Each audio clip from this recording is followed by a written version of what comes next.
Next నువ్వేరా కత్తి మహేష్ గాడికి వచ్చిన చావు వీడికి అంతకంటే ఘోరంగా వచ్చింది. చూడండి, అందరు గమనించాలి. నా రాముణ్ణి తిట్టిన ప్రతి వాడు యాక్సిడెంట్ జరిగి అనంత లోకాలు కలిసిపోతున్నారు నరకాల్లో అని ఈ కామెంట్ హమారా ప్రసాద్ పెట్టిండు. ఎప్పుడు ఆయన చనిపోయిన ఒక 2 hours లోనే. ఇది మానవత్వం అంటారా మీరు? అది ఇది సనాతన ధర్మం నేర్పిస్తుందా? హిందువులకి ఇది నేర్పిస్తుందా? ఇప్పుడు రాముణ్ణి తిట్టిన వాళ్ళు చాలా మంది ఉన్నారు. చాలా మంది పాస్టర్లు ప్రతిరోజు తిడుతూనే ఉన్నారు. అట్లాంటి యేసుక్రీస్తు ప్రభుని తిట్టిన ఆయన కూడా ఉన్నారు. ఆయన పేరు ఏం పేరు? కరుణాకర్ కాదు కాదు, అమర ప్రసాద్ స్వామి లాగా ఉంటారు చూడండి, చిన్నజయ స్వామి. కొంచెం బైబుల్ గురించి బూతులు తిట్టిండు చాలా సార్లు. రాధా మనోహర్ దాస్. మరి అలాంటప్పుడు ఆయన ఒక స్వామీజీ అంటారు ఆయనను. మరి అలాంటప్పుడు ఒక గ్రంథాన్ని పట్టుకొని మీరు డిబేట్ చేయండి, కూర్చోండి, అందులో ఉన్న ధర్మం చూపియండి, ఇందులో ఉన్న ధర్మం చూపియండి. ఒకవేళ మీకు ధైర్యం దమ్ము ఉంటే అట్లా చేయాలి. కానీ బూతులు ఎందుకు తిట్టడము?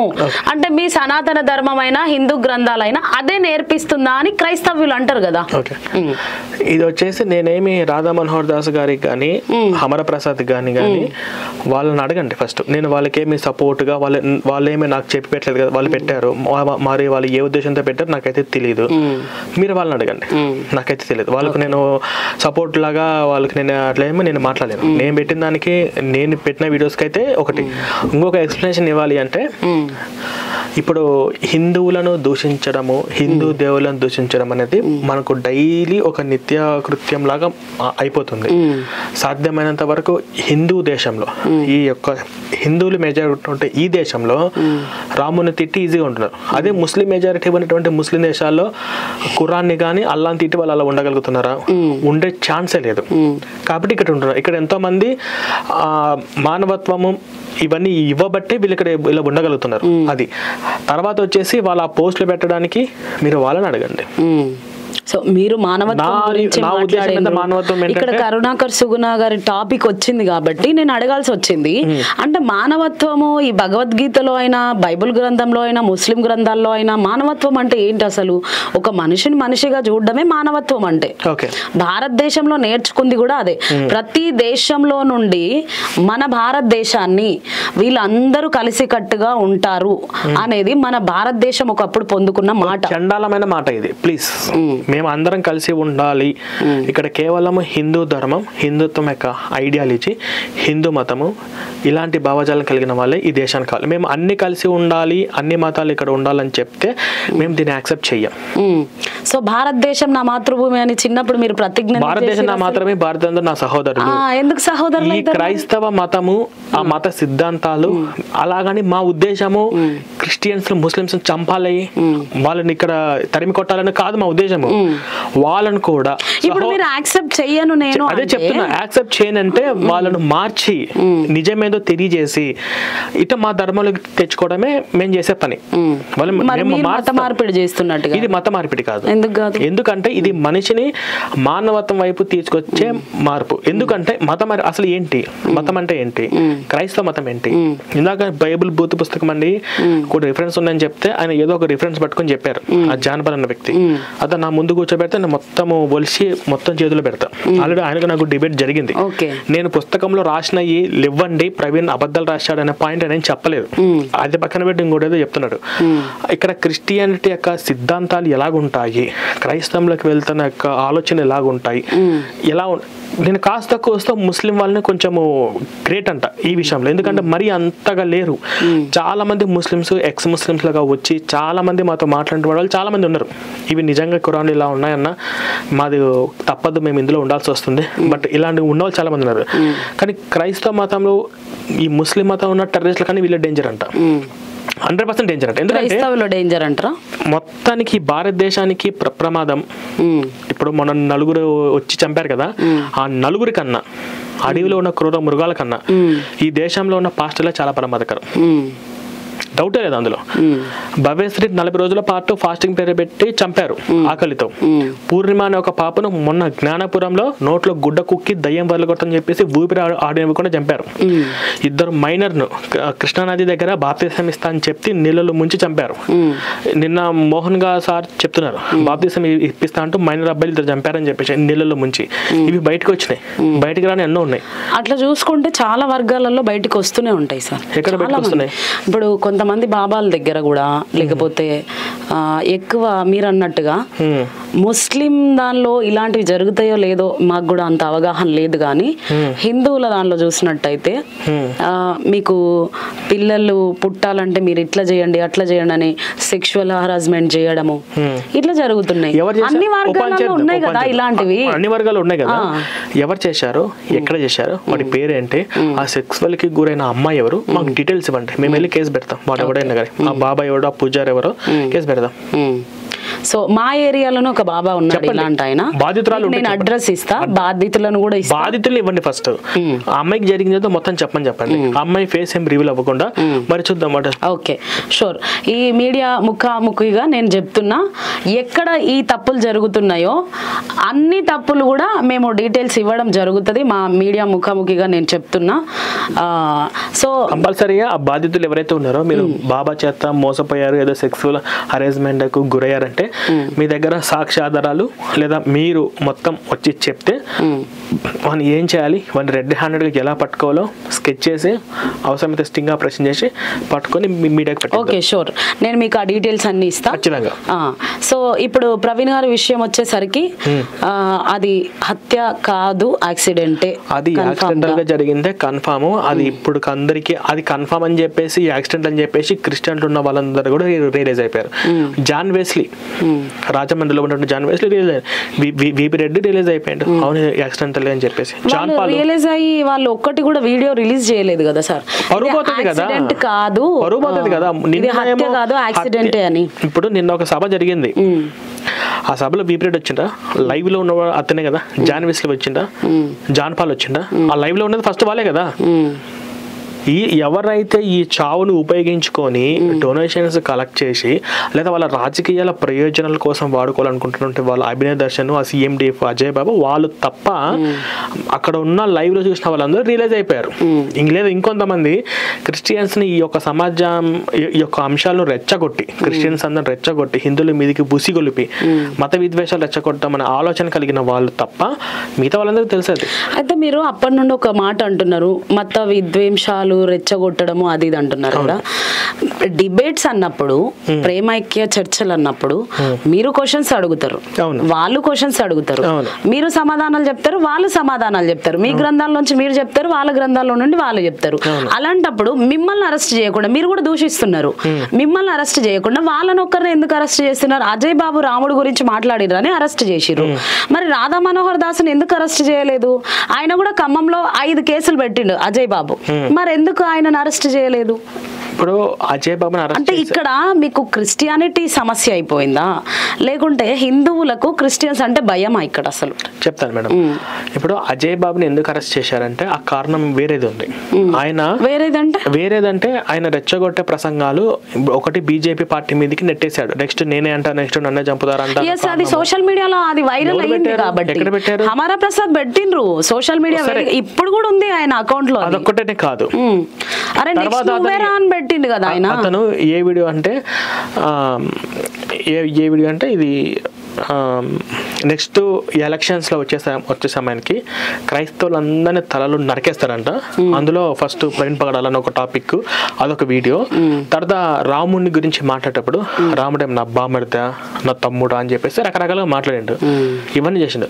కానీ రాధా మనోహర్ దాస్ గురువు గారు మీద కూడా కేసు అయింది. ఆయన ఏదో ఇన్వెస్టిగేషన్ విచారణకి వెళ్ళారు. అది కోర్టు చుట్టూ వాళ్ళ అడ్వకేటర్స్ తిరుగుతూనే ఉన్నారు. నా తమ్ముడా నా బామర్దా అని అన్నారు కాబట్టి అజయ్ గారిని అరెస్ట్ చేసిర్రు. ఓకే, సో ఈయన ఎవరు రాధా మనోహర్ దాసు ఎక్కడి నుండి అంటే బైబుల్ ను లా మీదికెంచి కూడా దిగడు ఆయన. మేము చూసినాం వీడియోస్. మేము ఒక వర్గానికి చెందినట్టు నేను మాట్లాడడం లేదు, మీరు చెప్పే ఆన్సర్ లో నుండే నేను క్వశ్చన్ అడుగుతున్నా మిమ్మల్ని. మరి అలాంటప్పుడు ఆయనను కూడా అరెస్ట్ చేయాలి కదా, ఆయనను కూడా ఎత్తుకొని పోవాలి కదా. రిఫరెన్స్ చూపిస్తాడు కదా. ఇప్పుడు గ్రంథాలలో, ఇప్పుడు హిందూ గ్రంథాలలో చెప్పిరా వేరే గ్రంథాలను మీరు లా అది తిట్టండి ఇది తిట్టండి ఇట్లా చెప్పారు. అయితే బైబిల్లో చెప్పారా? మీరు బైబిల్ తీసుకొని హిందువుల ఇంటికాడికి వెళ్ళి ఎప్పుడైతే ఈ క్వశ్చన్ వస్తుందో హిందువులు క్వశ్చన్ వేసినప్పుడే వాళ్ళు ఆన్సర్ ఇవ్వాల్సి వస్తుంది కదా. ఓకే, ఇది ఒక ఫస్ట్ ఎవరు స్టార్ట్ చేశారు, దీనికి మూలం ఎక్కడ ఉంది? మేము 2014 2015 వరకు మీరు చెక్ చేయండి, మా ఛానల్స్ అని ఏమీ లేవు. అంతకంటే ముందు ఎవరు హిందూ దేవులను దూషించిన పాస్టర్లు లేరా? సుధీర్ అనే ఒక పాస్టరు తిరుమల తిరుపతి దేవస్థానం దగ్గరికి వెళ్ళి అక్కడ లక్షలాది మంది భక్తులు ఉంటే వీళ్ళందరూ నరకానికి వెళ్తారు, ఆ వెంకటేశ్వర స్వామి దయ్యము కాబట్టి అని చెప్పి ఆయన పబ్లిక్ లో యూట్యూబ్ లో వీడియో పెట్టాడు సుధీర్ అనే పాస్టర్. అప్పటికి శివశక్తి కూడా లేదు, అప్పుడు కరుణాకర్ కూడా ఎవరికి తెలియదు. 2010-11 ఆ సమయంలో ఒక గుడిని మొత్తం కూల్ చేస్తూ ఇది గుడిని కూల్ చేస్తానని చెప్పి ఆయన వీడియో తీసి ఒక పాస్టర్ యూట్యూబ్ లో పెట్టాడు. ప్రవీణ్ అని ఒక పాస్టర్. నేను 20-30 గ్రామాల్లోకి వెళ్ళాను. ఈ 20-30 గ్రామాలు మొత్తం నేను క్రైస్తవ విలేజ్లుగా మార్చేశాను. వాళ్ళు పూజించే దేవులు ఏవైతే ఉన్నాయో నేను నా కాల్తో కొట్టాను, వాళ్ళందరూ కూడా ఒప్పుకున్నారు అనే అంశం సంబంధించిన వీడియోలు లేవా? అప్పటికి మేము లేం కదా. పోనీ ఇప్పటికి మేము స్టాప్ చేసేస్తాం. కరుణాకర్ సుగుణ, రాధా మనోహర్ దాసు, నేను, లలిత్ కుమార్ మేమందరం ఇప్పటికి ఈ రోజుకి బైబిల్ చదవం, మేము బైబిల్ స్టాప్ చేసేస్తాము. ఇక్కడ నుంచి హిందూ దేవులను తిట్టకుండా, హిందూ దేవులను దూషించకుండా ఒక్క పాస్టర్ అన్న ఒక్క వీడియో అన్న ఉంటుందా? వీళ్ళు చేసే ప్రచారాలు, వీళ్ళు చేసే క్రైస్తవ ప్రచారాలు ఏవైతే ఉన్నాయో వీళ్ళ చర్చలు చేసుకోండి, మా హిందువుల దగ్గరికి వద్దు. అయితే ఇలా ఇప్పుడు మీరు ఇది స్టాప్ చేయించగలుగుతారా? మేము ఈ రోజు ఆగిపోతాం. హిందూ దేవులను తిట్టకూడదు, మా పనులు మేము చేసుకుంటాం. హిందూ దేవులను తిట్టకూడదు. వాళ్ళ సువార్త ప్రకటన మొన్న రీసెంట్ గా సువార్త అంటే ఏంటి? హిందూ దేవులను తిట్టడం సువార్త? నో గోదావరి కనిలో మీరు ఆ వీడియో చూడొచ్చు, సోషల్ మీడియా అందులో ఏముంది? పాంప్లెంట్ లో ఏముంది? యేసుక్రీస్తు ప్రభువు ప్రేమిస్తున్నాడు అని వాళ్ళ ప్రచారం వాళ్ళు చేస్తున్నారు కానీ ఇందులో రాముణ్ణి తిట్టడం గానీ కృష్ణుని తిట్టడం గానీ వాళ్ళు ప్రింట్ చేపియలేదు కదా అందులో. మరి అలాంటప్పుడు ఆ పాంప్లెంట్ మీకు ఇష్టమైతే తీసుకోండి, లేదంటే లేదు. అయితే మీరు శ్రీరామ బొట్టు పెట్టుకోండి అనడం అది తప్పు కదా. మేము ఏమంటున్నామంటే చేయకండి, తీసుకోకండి, ఆ పేపర్ తీసుకో. ఉండరు అందరూ నాలాగా సున్నితంగా కూర్చోబెట్టి బాబు మాకు బైబిల్ గురించి డిబేట్ అలా ఉండరు. మా హిందువులలో అందరూ ఒకే విధంగా ఉండరు. కొంతమందికి పేషెన్స్ కంట్రోల్ తప్పి తిరగబడాల్సిన పరిస్థితి ఖచ్చితంగా వస్తుంది. సో అది మేము అక్కడ ఓపిక తప్పి అని ఎట్లా అంటారు వాళ్ళ. మీరు ఇప్పుడు ఆ పాంప్లెంట్ లో యేసుప్రభు ఒక్కటే నిజమైన దేవుడు అని ఉంది, నమ్మండి అని ఉంది. అది వాళ్ళు నమ్మిండ్రు. ఒక విషయం ఆగండి, ఇది ఎట్లుంటుంది? ఇప్పుడు ఒక దగ్గరికి వెళ్ళి ఒక అమ్మాయి దగ్గరికి వెళ్ళి మీ హస్బెండ్ కన్నా నేను నిన్ను బాగా చూసుకుంటాను అని అన్నాం అనుకోండి, లేకపోతే ఒకసారి రాత్రికి నాతో అని చెప్పి ఇష్టమైతారా లేకపోతే లేదు, నేను బలవంతంగా రమ్మని అన్న అనుకున్నా. ఇప్పుడు మీరు నెగిటివ్ గా ఆలోచిస్తున్నారు. ఫర్ సపోజ్ ఇక్కడ ఒక హాస్పిటల్ ఉంది, ఈ హాస్పిటల్ కంటే ట్రీట్మెంట్ ఇంకో దగ్గర మంచిగా అయితే వెళ్ళండి అని చెప్తే వెళ్ళారా మీరు? నేను అదే చెప్తున్నా, వెళ్తారు డెఫినెట్ గా. నేను అదే చెప్తున్నా. నేను క్రిస్టియానిటీలో ఉన్నప్పుడు చాలా చండాలంగా ఉంది, హిందూలోకి వచ్చాక నేను బాగున్నా, ఇది అందరూ ఫాలో అవ్వండి అని చెప్తున్నా. నేను ఇదే ట్రీట్మెంట్ చెప్తా. ఇప్పుడు నేనున్నా సో మీ మాటలు నచ్చినప్పుడు మిమ్మల్ని ఫాలో అయ్యే వాళ్ళు ఉంటారు, వాళ్ళ మాటలు నచ్చినప్పుడు వాళ్ళు ఫాలో అయ్యే వాళ్ళు ఉంటారు. ప్లస్ ఇంకొకటి ఏంటంటే మీ మాటలు నచ్చినా వీళ్ళ మాటలు నచ్చినా వాళ్ళకంటూ వాళ్ళకు ఒక వ్యక్తిత్వం ఉంటది. ఎవరు మీరు అంటున్నారు కదా ఆ పేపర్ చూసే నమ్మే అంత హిందువులు ఉంటే ఆ హిందుత్వం ఎందుకు సార్? మరి ఇది ఇస్తున్నా మేడం, మీరు వద్దన్నారు, నేను మళ్ళీ ఇస్తున్నా, మళ్ళీ వద్దంటున్నారు, మళ్ళీ ఇస్తున్నా వద్దంటున్నారు, మళ్ళీ ఇస్తున్నా. నీకు చెప్తే అర్థమైతే లేదా ఎందుకు ఇస్తున్నావు? అవసరం లేదా? నెక్స్ట్ మాట మళ్ళీ ఇస్తున్నా, కొట్టే స్టేజ్కి వస్తారు. మాకొద్దు ఈ ప్రచారాలు, ఈ సువార్తలు, ఈ బైబిల్, యేసు మాకు వద్దు. మాకు హిందుత్వంలో మేము సంతోషంగా హ్యాపీగా ఉన్నాం, మేము ఇలాగే ఉంటాము. మీ సువార్త ప్రచారాలు ఏమైనా ఉంటే మీ ఇంట్లో చేసుకోండి, రోడ్ల మీద బస్ స్టాప్ లో హిందువుల దగ్గర మాత్రం చెయ్యొద్దు. రియాక్షన్ ఇలాగే ఉంటుంది, అందరూ ఒకే విధంగా ఉండరు. మేము అన్ని విధాలుగా పేషెన్స్ కంట్రోల్ చేసుకొని మేము అన్ని లూజ్ అయిపోయినా. మాకు ఇప్పుడు ఒక పాస్టర్లను కొట్టాడంటే ఎందుకు కొడతారు? మీ ఇంటి కాడికి వచ్చి కొట్టారా? మీ ఇంటి లోపలికి వచ్చి కొట్టారా? మీ ఇంటి దగ్గర బస్ స్టాండ్ లోనైనా కానీ ఏ రాజ్యాంగంలో రాసి పెట్టి ఉంది మేడం? ఆ రాజ్యాంగంలో రాయబడిందా? ఇంకోట విషయం పక్కన పెట్టండి. నాకు వద్దు అనుకున్నప్పుడు మాకు బలవంతంగా తీసుకోకపోతే మాకు బలవంతంగా ప్రయత్నాలు చేస్తే దాన్ని ప్రతిఘటించే విధంగా కొంతమంది పేషెన్స్ కంట్రోల్ ఇలాగే చేయాల్సిన పరిస్థితి. ప్రతిఘటించే విధంగా ఈ రీతిగా చేస్తారా? పాస్టర్స్ ని కూర్చోబెట్టడము, ముక్కు నేలకు రాపియడము, బొట్లు పెట్టడం, ఈ విధంగా చేస్తారా? ఆ విధంగా అంటే నేను దీనిని ఒకవేళ మీరైతే అట్లా చేస్తారా? నాకు ఇష్టం లేదు తీసుకోవద్దు అంటారు. ఫర్ సపోజ్ ఇప్పుడు ఈ బుక్ ఉంది, నేను అలా చేయను. మీరే పాస్టర్స్ కి చాలా మందికి ఇచ్చిర్రు, ఇస్తూ ఫొటోస్ కూడా దిగారు. మరి అలాంటప్పుడు వాళ్ళకి ఇష్టం లేదనుకోండి, తీసుకుంటారు, లేదంటే తీసుకెళ్లి ఇది ఎక్కడో చెత్త కుప్పలు వేసేస్తారు, వాళ్ళ ఇంట్లో ఎక్కడైనా వేసేస్తారు కదా. అంత పేషెన్స్ లేనప్పుడు మీరు ఒక హిందువు ఎట్లా ఇద్దరు, వాళ్ళకి క్రైస్తవులు ఎట్లా, అంటే మీ మీద మీకే నమ్మకం లేదు ఇక్కడ. వాళ్ళ పేపర్ ఇస్తే మేము ఎక్కడ హిందుత్వం నుండి కన్వెంట్ అవుతామో అనే నమ్మకము మీ హిందువులకు లేదు.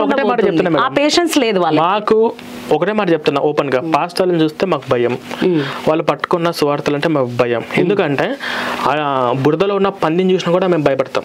అది ఒకవేళ ఇదిలిస్తే మా మీద పడుతుంది కాబట్టి ఉన్న సింహాన్ని చూసినప్పుడు కూడా భయపడతాం.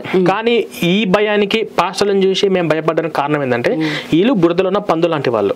ఎందుకంటే వీళ్ళు సువార్తలు అంటూ, ఎందుకంటే ఇంట్లో ఉన్న ఆడవాళ్ళు ఇలా కూడా అనుకోవచ్చు కదా, మీ మీద మీకు నమ్మకం లేక ఎన్ని గ్రంథాలు పెట్టినా కూడా వాళ్ళకున్న కాన్ఫిడెన్స్, మీరు హిందూ గ్రంథాలు ఎన్నైనా పెట్టండి మేము చదువుతాం బట్ మేము మారము అని కాన్ఫిడెన్స్ వాళ్ళకు ఉన్నప్పుడు, వాళ్ళ బైబుల్ వాళ్ళు నిజం అని చెప్పుకునేటప్పుడు వాళ్ళు ఒక చిన్న పాంప్లెంట్ ఇయ్యగానే మీరు మారిపోతారు అనే మనస్తత్వం మీకుంటే మీరేం హిందువులు అని అడగొచ్చు కదా. అట్లా మేడం అది మారలేదనే కదా వాళ్ళు ప్రతిఘటించింది, తిరగబడింది. ఆహా లేదు, ఆ పాంప్లెట్ ఇచ్చినందుకు అక్కడ అట్లా చేసి.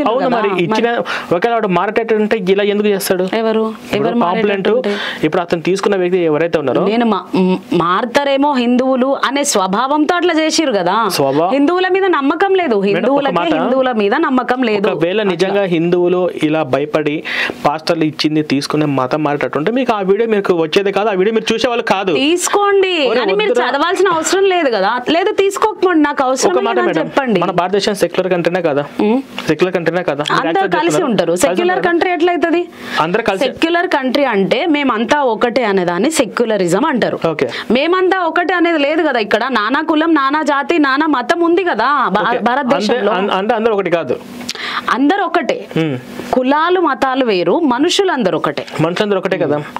ఒకరి మనిషిని ఒకరిని గౌరవించుకోవాలో లేదా? గౌరవించాలి. ఒకరి భక్తి ఒకరు గౌరవించుకోవాలో లేదా? ఒక నమ్మకాన్ని ఒకరు గౌరవించుకోవాలో లేదా? నేను నా రాముడి దేవుడు చూస్తున్నా, కృష్ణుని దేవుడిని చూస్తున్నా, ఈయన తప్ప వేరొక దేవుడు లేడు, ఈయన నిజమైన దేవుడు అంటే అది రాజ్యాంగ విరుద్ధం, చట్ట విరుద్ధం. మీ నమ్మకం మీ దగ్గర పెట్టుకోవాలి. ఇప్పుడు నేను మీ దగ్గరకు వచ్చానండి, మీ దగ్గరకు వచ్చాను, మా నాన్న గొప్పవాడు అండి అని చెప్తున్నా, చెప్పుకున్నాను. మా నాన్న గొప్పవాడే అంటారు వాళ్ళు కూడా. మా నాన్న మించిన మొగాడే లేడు అన్నాను అనుకోండి, మీ దగ్గరకు వచ్చి అంటున్నా, మీ నాన్నతో పోలిస్తే మా నాన్న మించిన మొగాడే లేడు, మా నాన్నే నిజమైన మొగాడు అన్న, మీ రియాక్షన్ ఏంటి? సో అది వాళ్ళు పొగుడుకుంటున్నారు వాళ్ళ నాన్నని. అయితే ఇక్కడ ఏంటంటే కాదు, పొగడలేదు. మీ నాన్నకు మించినోడు మా నాన్న, మీ నాన్న అసలు మొగోడే కాదు, మా నాన్నే మునగాడు, అట్లా ఇట్లా అన్నారు అనుకోండి, అప్పుడు మీరు రియాక్షన్ అవ్వాలి. అదే కదా రియాక్షన్ అవుతుంది కదా. మా యేసు నిజమైన దేవుడు కదా, మా యేసు తప్ప వేరొక దేవుడు లేడు అని చెప్పి, నా తండ్రి గొప్పవాడని వాళ్ళు చెప్పుకుంటారు, మీరు అన్నట్టుగా మీ డాడీ గొప్పవాడని మీరు చెప్పుకుంటున్నారు, వాళ్ళ డాడీ గొప్పవాళ్ళని వాళ్ళు చెప్పుకుంటారు. కాదు పాయింట్ ఏంటంటే వాళ్ళు వచ్చి వాళ్ళ ఇంటికాడ వాళ్ళ ఇంట్లో 4 గోడల మధ్య కూర్చొని 100 అనుకోనివ్వండి, మాకు సంబంధం లేదు, మా నాన్న గొప్పవాడు, డబ్బా పెట్టుకుని మా ఇంటి బయట ఫ్లెక్సీ పెట్టుకుని ఏమైనా చేసుకుని నాకు సంబంధం లేదు, కానీ వాడు వాళ్ళ నాన్న మా నాన్నతో పోల్చి మా నాన్నకంటే గొప్పవాడు అని చెప్పేసి వాడు తీసుకుని మా నాన్నగాడికి వచ్చి అంటే అది ఎలా రియాక్ట్ అవ్వాలో. మీరు చూడడం ప్రతి ఒక్కటి నెగిటివ్ గా చూస్తున్నారు కాబట్టి, నిన్న రోజున మేము ఒక ఇంటర్వ్యూ చేసుకొని వెళ్తున్నాం, ఇట్లా ఇంటర్వ్యూ చేసుకొని వెళ్తున్నప్పుడు ఒక జులూస్ తీస్తున్నారు, అది హనుమాన్ ఏదో జులూస్ తీస్తున్నారు. తీస్తుంటే చాలా మంది డాన్సులు చేసుకుంటూ జెండాలు పట్టుకుంటూ బైక్ల మీద అట్లా ఇట్లా చేసుకుంటూ వెళ్తారు, మీకు కూడా తెలుసు కదా. ఇంత డిస్టర్బెన్స్ అవుతుంది అక్కడ, అయినప్పటికీ ఎవరేమన్నారు. ఒకవేళ అట్లే క్రైస్తవులు చేస్తే మీరు ఊరుకుంటారా? ఊరుకోరు. అది కూడా చూసినాం మేము మా కల్లారా. రన్ ఫర్ జీసస్ అని చేసేటప్పుడు ఎన్నో కేసులు గొడవలు. అదే ఎందుకు అట్లా సహించలేకపోతున్నారు అంటే మీకు భయం అవుతుందా? సహించలేకపోవడం కాదు, ఇప్పుడు పాస్టర్లను ఇలా తరిమి కొడుతున్నారు సువార్త కోసం అని చెప్పి అంటున్నారు కదా, మీరు అవి వారానికి ఒక 2-3 వీడియోలు బయటకు వస్తున్నాయి పాస్టర్ ప్రతిఘటిస్తున్నారని. అవును, కానీ ప్రతిరోజు ప్రతి చోట ప్రతి గ్రామంలో ఈ మత మార్పిడి ముఠాలు సంచారాలు చేస్తూనే ఉన్నాయి మత మార్చడానికి. ఈ సంచారాలు చేసి మత మార్చే క్రమంలో మీ 2-3 వీడియోలు మాత్రమే 2-3 ప్రదేశాల్లో మాత్రమే ప్రతిఘటించిన వీడియోలు మీరు చూస్తున్నారు. ఎక్కడ కాదు, మా ఊరు పక్కన మార్కాపురంలో కూడా ప్రతిరోజు మా యేసప్ప వేరొక దేవుడు అని చెప్పేసి హిందువుల ఇంటికాడికి మతం మార్చడానికి చుట్టూ తిరుగుతూనే ఉన్నారు. గుడికాడికి వచ్చి కూడా తిరుగుతున్నారు. అక్కడ ఒక్కరు కూడా ప్రతిఘటించలేదు, ఒక్కరు కూడా రివర్స్ అవ్వలేదు. కాబట్టి మీరు అంటే మాలో ఓపిక ఉండబట్టి, మా హిందువులలో సహనం ఉండబట్టి, కొంతమంది తెలియకపోవడం వల్ల ఇవన్నీ కూడా కొన్ని సమస్యలు అవుతున్నాయి. కాబట్టి ఇప్పుడు ఆ ప్రచారాలు జరుగుతున్నాయి. సో ఇక్కడ హిందువులు తిరుగుతున్నారు, వాళ్ళు అడ్డుకోలేదు అంటే దీనికి సమాధానం అది. సో ఇక్కడ మీరు ఒక జోక్ అనుకోవచ్చు అనుకుంటున్నా నేనైతే. జోక్ ఏంటంటే మతం మారుస్తారు కదా, మతం మారుస్తారు. ఫర్ సపోజ్ నేనున్నా సార్, నేను ఒక సెక్యులరిజం, లేదా నేను ఒక హిందూ, నేను ఒక క్రైస్తవురాల్ని, లేకపోతే నేను ఒక ముస్లిం, నా మతం మీద నేను గౌరవించున్నప్పుడు 100 మంది కాదు 1,00,000 మంది వచ్చి చెప్పినా కూడా నేను మారకూడదు. అది నేను నా మతానికి ఇచ్చే గౌరవం. మీరు అంటున్నారు మారుతారు అంటే అది హాస్యాస్పదం. అసలు ఎట్లా మారుతారు? అసలు ఒకరు వచ్చి చెప్పంగానే మారిపోతే నీ మతానికి నీ దేవుడికి నువ్వు ఇచ్చే విలువ ఏంటి అసలు? అంతే కదా. ఇప్పుడు మీరు మనం ఫోన్ చేయగానే మనకేమొస్తుంది, మీరు బెట్టింగ్ యాప్ లో బెట్టింగ్స్ ఆడకాకండి, మీరు బెట్టింగ్ లో డబ్బులు పెట్టుకుంటే మీరు పోగొట్టుకుంటారు అని డైలీ మనకు గవర్నమెంట్ మనకు అలర్ట్ చేస్తుంది ఫోన్ రూపంలో. నెక్స్ట్ బ్యాంక్ నుంచి మీకు కాల్స్ వస్తాయి, మేము బ్యాంక్ ఎంప్లాయీస్, మీరు లోన్ వచ్చింది అని చెప్తే మీరు నమ్మకాకండి అని చెప్పేసి అంటున్నారు. ఇంత అలర్ట్ చేస్తుంది దేశవ్యాప్తంగా గవర్నమెంట్. ఇంత అలర్ట్ చేస్తున్నప్పటికీ కూడా బెట్టింగ్స్ యాప్ లో బెట్టింగ్ డబ్బులు పెట్టుకొని పోగొట్టుకున్న వాళ్ళు చాలా మంది చనిపోతూనే ఉన్నారు, సూసైడ్ చేసుకుని. రోజు వార్తలు వస్తున్నాయి ఎక్కడో చోట. అంటే ఇంత అలర్ట్ చేసిన తర్వాత కూడా చాలా మంది బలవుతున్నారా లేదా? చాలా మంది ప్రాణాలు పోతున్నాయి లేదా? అది వాళ్ళు తెలిసి చేసి అదే కదా. మరి ఇంత చెప్పిన తర్వాత కూడా డబ్బులు ఎందుకు పెట్టి బెట్టింగ్ లో డబ్బులు పోగొట్టుకుంటున్నాడు? చాలా మంది ప్రాణాలు కోల్పోకపోవచ్చు, కానీ ఆస్తులు కోల్పోయి రోడ్ల మీద పడ్డ వాళ్ళు చాలా మంది ఉన్నారు. ఫ్యామిలీలో ఫెయిల్ అయిన మా ఫ్రెండే ఉన్నాడు, బెట్టింగ్ యాప్ లో మొత్తం సర్వస్వం కోల్పోయి ఇట్లా ఫ్యామిలీ నుంచి డివైడ్ అయ్యి ఒక్కడే తాగి రకరకాలుగా ఉన్న చాలా మంది ఉన్నారు. ఇంత అలర్ట్ చేస్తున్నప్పటికీ కూడా ఇంతమంది జీవితాలు ఎందుకు నాశనం అవుతున్నాయి అంటే ఇక్కడ వీళ్ళందరూ వీక్ గా ఉన్నారు. ఒకటి ఆశ, అరే 1,00,000 రూపాయలు పెడితే 5 లక్షలు వస్తాయంట బెట్టింగ్. ఈ రోజు ఆర్సీపీ చెన్నై జరుగుతుంది, చెన్నై మీద మనం కాద్దాము, ఈసారి చెన్నై కొట్టేటట్టు ఉంది అని ఒక ఆశ, ఆశతోటి పెడుతున్నాడు. అలాంటి వాటికి మనం ఏమని చెప్తాం, అరే బాబు పెట్టొద్దు, అదొక వ్యసనం అవుతుంది, అదొక బానిసకం అయిపోతావు, ఆ డబ్బులు వచ్చినవి ఉండవు, ఆ డబ్బులు పోతాయి, జీవిత నాశనం అయితే మనం చెప్పాము, అలర్ట్ చేయలేవద్దా? ఇది కూడా క్రైస్తవ ప్రచారాలు ఇంత జరుగుతున్నప్పటికీ కూడా మాలాంటి వాళ్ళు చెప్పేది తక్కువ. మాలాంటి ఒక ఇన్ఫర్మేషన్ సోషల్ మీడియా ద్వారా విలేజ్కి వెళ్ళి చాలా తక్కువ. మేము అలర్ట్ చేస్తున్నాం.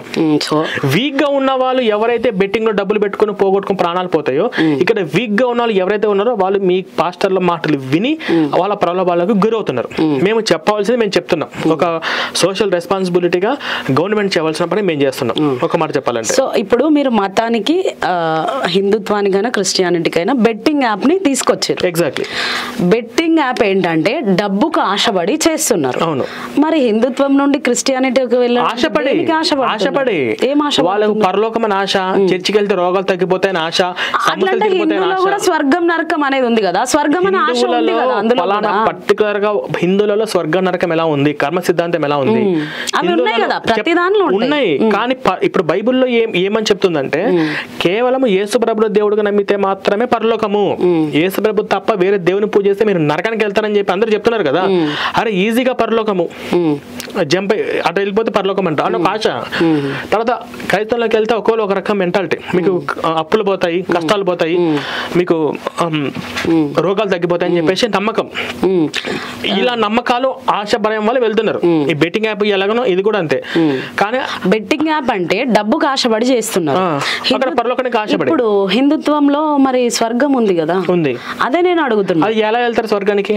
ఎవరు వెళ్తారు? తెలుసుకోవాలి. ఉంది. మీరు హిందూస్ అయినప్పుడు తెలుసుకోవాలి. మా సిద్ధాంతము పరలోకం గురించి తెలుసుకొని వాళ్ళు చెప్పేటప్పుడు మీరు కూడా స్వర్గం ఉంది, ముస్లిం కి జన్నత్ అని ఉంటది, మరి వాళ్ళు వాళ్ళ గురించి వాళ్ళ గ్రంథాల గురించి తెలుసుకున్నప్పుడు మీకంటూ కూడా అంటే హిందువులకంటూ కూడా ఒక గ్రంథాలు ఉంటాయి కదా, మరి అది తెలుసుకున్నప్పుడు వాళ్ళ మైండ్ ఎట్లా డైవర్ట్ అవుతుంది? అవ్వదు కదా. మేము అదే మేడం, మా హిందుత్వ ధర్మ ప్రచారకర్త ఎవరు లేరు. ఇప్పుడు అన్ని పూజారులు కూడా అతను పూజ చేసుకుని వెళ్ళిపోతారు. పూజారులు కూడా వీళ్ళు ఎవ్వరికి తెలియదు హిందుత్వం యొక్క గొప్పతనము, విలువ, స్వర్గం, నరకము, కర్మ సిద్ధాంతము, ఒక మోక్షానికి చేరుకోవడానికి ఎటువంటి లక్షణాలు ఉండాలి. ఇప్పుడు మనకి ఎవరన్నా ఒక్కొక్క కుటుంబంలో ఒక్కొక్క దేవుళ్ళు ఉంటారా? ఒక్కొక్క దేవుడు అని కాదు, దేవుడు అన్న వాడు ఒక్కడే అనేక రూపాలలో విస్తరిస్తూ ఉంటాడు, అనేక రూపాలు తీసుకుంటూ ఉంటాడు. మీరు ఏ రూపంలో పూజించినా కూడా మీరు ఆయన కరుణిస్తాడు. ఇప్పుడు మీరు అన్నట్టే వాళ్ళు అంటున్నారు, క్రైస్తవ అనట్లేదు దేవుడు ఒక్కడే. మీరు కూడా అన్నారు దేవుడు ఒక్కడే అని, వాళ్ళు కూడా అంటున్నారు దేవుడు. వాళ్ళు ఏమంటున్నారు? మేము దేవుడు అనే పదార్థంకి యేసు ప్రభుని పేరు పెట్టేశారు. ఇక్కడ హిందుత్వం వాళ్ళ గ్రంథం ప్రకారం వాళ్ళ గ్రంథం పెట్టుకున్నారు, అదే తప్పంటున్నా. ఇక్కడ హిందుత్వం అనడానికి మీరెవరు అది తప్పని? మరి మా దేవుడే ఒక్కడే దేవుడు, మీ హిందూ దేవుడు కాదని చెప్పి అనడానికి వాళ్ళ సిద్ధాంతం. అది మా సిద్ధాంతం. మా సిద్ధాంతం ఏంటంటే నిజం చెప్పడం. అసలు ఆయన దేవుడే కాదు, ఒక దేవుడికి పూజించడానికి ఆ యేసు అనే క్యారెక్టర్ ఒక అర్హత లేదు, అది కూడా బైబిల్ ప్రకారంగా. కాబట్టి బైబిల్ పూర్తిగా చదవండి, అర్థంతరంగా సగం సగం చదవద్దని చెప్పేసి చెప్పాల్సిన బాధ్యత మేము తీసుకున్నాం. అంటే అలా చెప్తున్నాం కాబట్టి మేము ఇలా చెప్తున్నాం. అంటే బైబిల్ అర్థవంతం కాదు, అసలు అందులో అర్థవంతంగా లేదు, ఇవన్నీ మీరు నిరూపించగలుగుతారా? నేను నిరూపిస్తానని చెప్పేసి మేము లాస్ట్ టైం మీ ఛానల్లో ఇంటర్వ్యూ ఇచ్చాను. ఎవరన్నా డిబేట్ కి రండి, ఇంటర్వ్యూకి రండి, క్రైస్తవం ఏంది, బైబిల్ ఏంది, పాస్టర్లు ఏం చెప్తున్నారు, నేను రాసిన పుస్తకము తప్ప కరెక్టా, వచ్చి డిబేట్ చేయమని చెప్పా. రేపు ఫ్రైడే రోజు మా ఛానల్కి వస్తున్నారు పాస్టర్ జాన్ పాల్తో కూడా ముఖాముఖి డిబేట్ చేశాం. మీరు ఆ డిబేట్ మొత్తం చూస్తే ఇది లెవ్వని చెప్పట్లా, ఇది ఇలా ఉంది, అక్కడ అలా ఎందుకు తీసుకోలేదని చెప్పేసి మాట మారుస్తున్నాడు. నేను రాసిన దానికి చెప్పండి అంటే ఆయన వేరే తీసుకుని వస్తే చెప్తున్నాడు. కాబట్టి ఆయన డిబేట్ లో ఓడిపోయిండు. ఎప్పుడు గెలిచినాడు అంటే ఈ వచనాలన్నీ నేను ఇచ్చిన ఎక్స్ప్లెనేషన్స్, క్వశ్చన్స్ ఏవైతే ఉన్నాయో అది తప్పు, ఈ బైబిల్ రిఫరెన్స్ కి ఈ అర్థం రాదు, లేకపోతే ఈ ఇందులో యేసు గురించి నేను రాశాను కొంచెం, ఈ యేసులో ఈ క్వశ్చన్ చేశాను, ఈ క్వశ్చన్ తప్పు ఈ వచన ప్రకారం అని ఆయన నిరూపించలేకపోయింది. తర్వాత అసలు యేసు దేవుడే కాదండి, యేసు దేవుడు అని చెప్పి ఒక రిఫరెన్స్ చూపించమని చెప్పి నేను 2-3 గంటలు డిబేట్ చేస్తే యేసు ప్రభు దేవుడు అంటే ఒక్క రిఫరెన్స్ చూపించాల. ఏదో పాత నిబంధన గ్రంథంలోకి వెళ్తాడు, ఇమ్మానుయేల్ అంటాడు, ఆయనకు దీనికి కొత్త నిబంధన గ్రంథం దానికి సంబంధం ఉండదు, నేను చెప్తుంటే సగం మాటికి మధ్యలో దూరి నువ్వు బీటెక్ చదివని చెప్పేసి గోలా చేస్తూ ఉంటాడు. పోనీ యేసు ప్రభు రెండో రాకడ బైబిల్ ప్రకారంగా లేదని చెప్పి నేను స్పష్టంగా రాశాను, దీనికి లేదు రెండో రాకడ ఉంది అని చెప్పేసి నేను రిఫరెన్స్ కూడా ఇచ్చాను. మరి పాస్టర్ ఎవరైనా డిబేట్ కి రండి, అసలు మీ బైబిల్ ఏంది, మీ క్రైస్తవం ఏందని చెప్పేసి ప్రూవ్ చేద్దామని చెప్పి నేను ఎప్పటి నుంచి అడుగుతూనే ఉన్నాను కదా. సో జాన్ పాల్ పాస్టర్ మీకు అసలు దీనిలో ఏది కూడా డిబేట్ లో ఆయన ఓడిపోయిండు? డిబేట్ లో పక్క ఓడిపోయిండు, పక్క ఖచ్చితంగా ఓడిపోయిండు, గెలవలేడు కూడా మీతోటి గెలవలేడు. సో ఈ ఇంటర్వ్యూ ద్వారా మేము చెప్తున్నాం, pastor John Paul already debate చేశారంట. సో నేను చూడలేదా, ఫోన్ చేశాను రీసెంట్ గా జాన్ పాల్ గారిని అడగండి, 3-4 రోజుల క్రితం ఫోన్ చేసి ప్రవీణ్ తో డిబేట్ లో కూర్చోబెట్టని చెప్పేసి అక్కడిక్కడ ఛానల్స్ లో అడుగుతున్నాడు. అక్కడిక్కడ ఎందుకు మన ఎక్స్క్రిస్టియన్ ఛానల్ కి వచ్చి చేయండి అని చెప్పేసి నేనే ఫోన్ చేసి డిబేట్ అవసరమైతే మన ఛానల్ కి చేయండి అని చెప్పి నేను అడిగా. సో ఈ ఇంటర్వ్యూ సముఖంగా మేము కూడా జాన్ పాల్ పాస్టర్ కి చెప్తున్నాము, మీరు ఎక్స్ క్రిస్టియన్ ప్రవీణ్ గారితో ఈ ఒక డిబేట్ లో ఓడిపోయారు అని ఆయన అంటున్నారు. ఇప్పుడు ఓడిపోవడం కాదు, నెక్స్ట్ గెలవలేడు కూడా, వాళ్ళు నిరూపించలేరు, ఎందుకంటే బైబిల్లో నిజాలు లేవు కాబట్టి వాళ్ళు నిరూపించలేక ఫ్లేట్ ఫిరాయిస్తున్నారు పాస్టర్స్ అని. ఇది జాన్ పాల్ పాస్టర్ కి కాదు, పాస్టర్స్ అందరికీ కూడా ఓపెన్ ఛాలెంజ్ చేస్తున్నారు ఎక్స్ క్రిస్టియన్ ప్రవీణ్. సో ఆ విధంగా నిరూపించే వాళ్ళు ఎవరైనా ఉంటే, బైబిల్లో యేసుప్రభు దేవుడు కాదు, యేసుప్రభు దేవుడు అని మీరు ప్రూఫ్ చేయండి. సెకండ్, యేసుప్రభు రెండో రకడ లేదు, అసలు యేసుప్రభు రెండో రకడ కాన్సెప్ట్ బైబిల్ ప్రకారంగా తప్పు. ఒకవేళ యేసుక్రీస్తు ప్రభువు అందులో ఉన్నాడని ప్రూఫ్ చేస్తే మీరు ఎక్స్ క్రిస్టియన్ నుండి క్రిస్టియన్ గా మారిపోతారు. చెప్పాను కదా, క్రిస్టియన్ గా మారిపోతాను. నేను ప్రూవ్ చేసిన పాస్టర్ ఎవరైతే ఉన్నారో నేను ఆయన చెప్పినట్టే నేను చేస్తాను. ఏమని ప్రూవ్ చేయాలి? యేసుక్రీస్తు ప్రభువును నేనే దేవుడిని మీకు కావాలా? స్వయంగా తనంతట తాను యేసుప్రభు దేవుడు అని చెప్పినట్టు సందర్భం కావాలి. యేసుప్రభు దేవుడు కాదు, ఒక దేవుడిగా పూజించడానికి యేసుప్రభుకు అర్హత లేదు అన్నట్టుగా యేసుప్రభు చెప్పినటువంటి ఈ 4 మత్తయి, మార్కు, యోహాను, లూకా ఈ 4 సువార్తల నుంచి నేను మీకు రిఫరెన్స్ చూపిస్తాను. ఆ రిఫరెన్స్ అందులో నుండే వాళ్ళు కూడా రిఫరెన్స్ తీసి చూపిస్తే మీరు ఈ ఎక్స్ క్రిస్టియన్ ఛానల్ తీసేయాలి, ఈ ఎక్స్ క్రిస్టియన్ నుండి మీరు క్రిస్టియన్ గా ఖచ్చితంగా అండి. నేను ఇదే చెప్తాను కదా, నేను చెప్పిన సిద్ధాంతాలలో ఈ పుస్తకంలో ఏదైనా తప్పని చెప్పేసి మీరు ప్రూవ్ చేయగలిగితే నేను ఎక్స్ క్రిస్టియన్ ఛానల్ తీసేస్తాను. ఓకే, సో ఎవరైనా పాస్టర్స్ రెడీగా ఉంటే ఈ ఛాలెంజ్ ని స్వీకరించండి.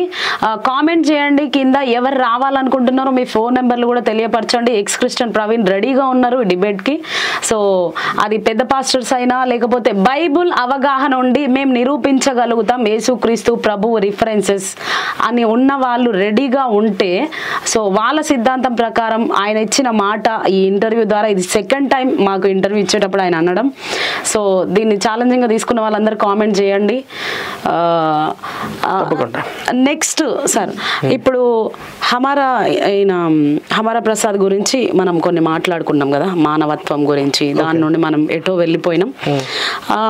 నేను ఏమంటున్నా అంటే, హిందుత్వం కానీ క్రిస్టియానిటీ కానీ ముస్లిం సిద్ధాంతాలు పక్కకు పెడితే మీ ఆలోచన ప్రకారంగా ఒక మనిషిని మనిషిగా చూడాలా, లేకపోతే మతాలను బట్టి ద్వేషించాలా మనిషిని? నాది ఒకటే మేడం, మన భారతదేశంలో హిందూ అయినా ముస్లిం అయినా క్రిస్టియన్ అయినా నాస్తిక ఏ దేవుని నమ్మినా నమ్మకపోయినా మనిషిని మనిషిగా చూడగల ఒక ఆలోచన ఒక హిందుత్వంలోనే ఉంటుంది. ఎందుకంటే ఇప్పుడు మీరు బైబిల్ ప్రకారంగా హిందువులు అంటే ఎవరు అనే క్వశ్చన్ వస్తే, హిందువులు అంటే అన్యులు, హిందువులు అంటే విగ్రహార్థికులు, హిందువులు అంటే నరకానికి వెళ్ళే వాళ్ళు, హిందువులతోటి మనం అన్యులతో స్నేహం చేయరాదు, వాళ్ళ ప్రసాదాలు మనం తినకూడదు, వాళ్ళు పూజించేది మనం పూజించకూడదు అనే ఒక హిందుత్వం మీద ఒక విపరీతమైనటువంటి ద్వేషం ఇటు బీడగొట్టే విధంగా బైబిల్ ప్రేరేపిస్తుంది.